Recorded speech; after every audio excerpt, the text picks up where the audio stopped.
I've been watching more and more of the video from Tim. Anyway, let's play my commentary. Go over it, a bit of it anyway. I want to make a comment about this thing of 1 Corinthians chapter 15, verse 2. I've seen this in the comments. This thing. Oh, the gospel. I've kind of addressed it in some videos, but not really all that well. So I'm going to do a real quick little video here on this thing of what does it mean to believe in vain. Because a lot of the easy believers in people, they can't handle the fact that what they cling to for salvation, they say it's only about belief. There's never... I guess he'd put someone like me into easy believism camp.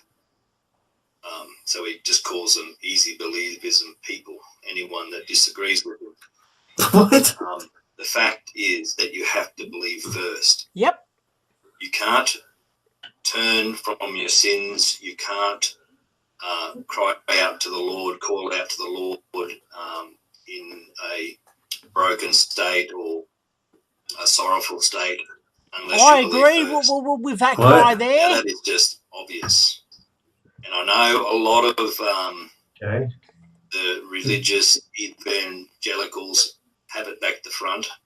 And as I said in that repentance study that Michael Pearl did.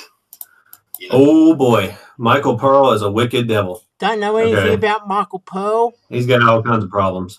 So I want to say that.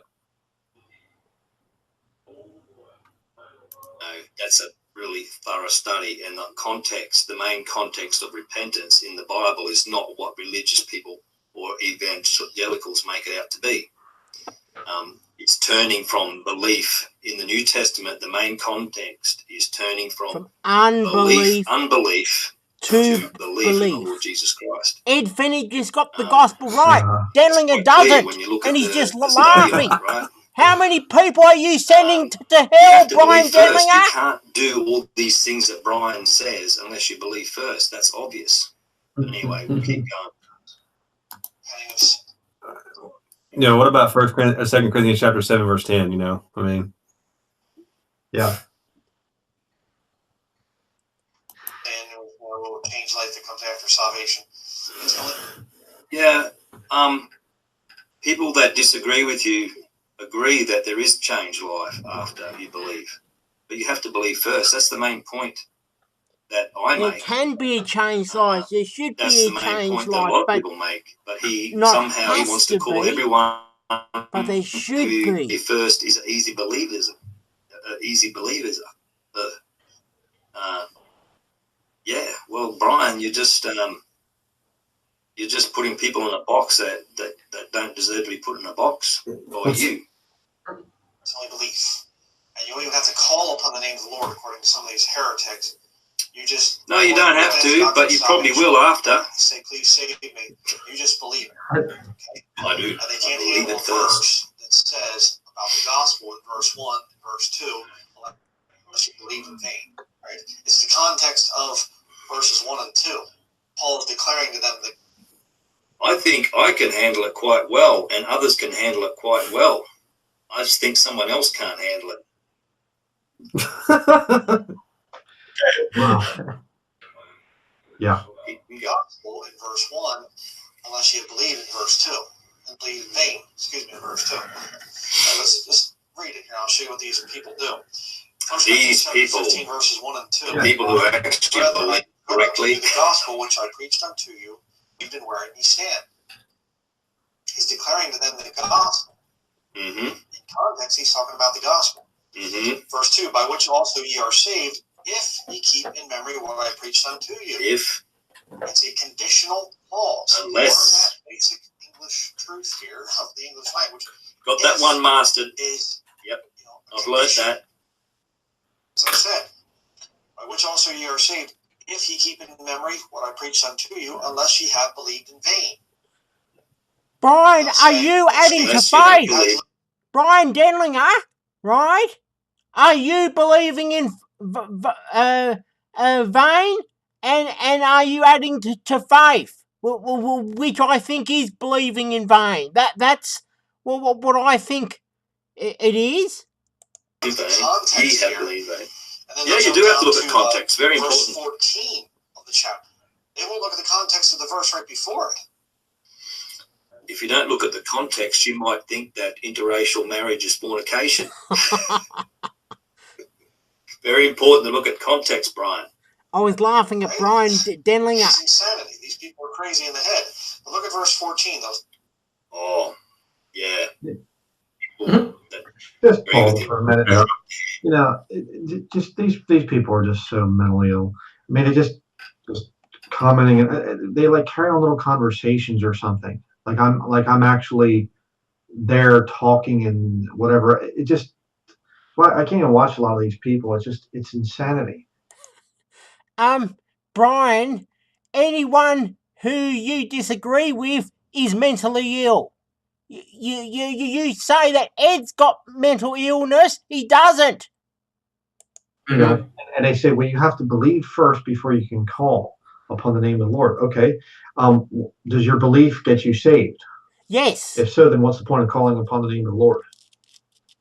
You know, it doesn't make any sense at all. They try to say belief is salvation, and then the rest of the, you know, you pray and you call upon the Lord. Why would you call upon the Lord if the belief saves you? It doesn't make any sense at all. You know, it's so screwed up. Yeah. Yeah, I just like too how like every one of these guys do the same thing. They'll just talk like they're so serious. And like I was telling you earlier, Ryan, about that Bryan guy or whatever. They'll just go like they'll talk like they have some sort of high intellect, spiritual capacity or something. It's like I have to do this. The Lord's making me do this, but I have to. You know. And they can't even stay on topic. That's the fun part too. The video is about somebody believing in vain, and he just has to throw in Denlinger's a racist. You know, it's kind of okay. Really? You know, laughing at Denlinger. Yeah. Okay. Must be true. And if Christ be not risen, then is your preaching vain, and your faith is also vain. Oh, see, that's what he's talking about there. Unless you believed in. Excuse me. You don't have to jump to verse 14. Try 2 verses above that. Now, if Christ be preached that he rose from the dead, how say some among you that there is no resurrection of the dead? What? See, Paul was aware that there was people in this letter to Corinthians, this epistle, that didn't believe in the resurrection.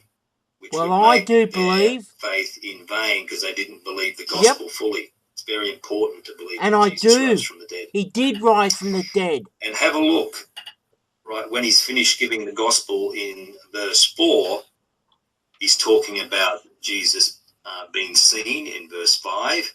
In verse 6, Jesus being seen. Verse 7, Jesus being seen. Yep. Verse 8, the Bible's true. Of Paul himself. And then verse 9 and verse 10 and 11, he talks about a bit about himself and how he gave him the gospel. Then verse 12, now if Christ be preached that he rose from the dead, how say some among you that there is no resurrection of the dead? But how can it be out of context from verse 2 said believe in vain? 10 verses later, and a lot of those verses he's talking about how Jesus was seen of other people. I mean, read it for yourself. You know, just my word. Who can sit there and watch this stuff on a regular basis? This is boring. You know, okay, I'm a heretic. I'm a total heretic. The Bible says a man that is a heretic after the first and second admonition reject. You know, and these people never follow that.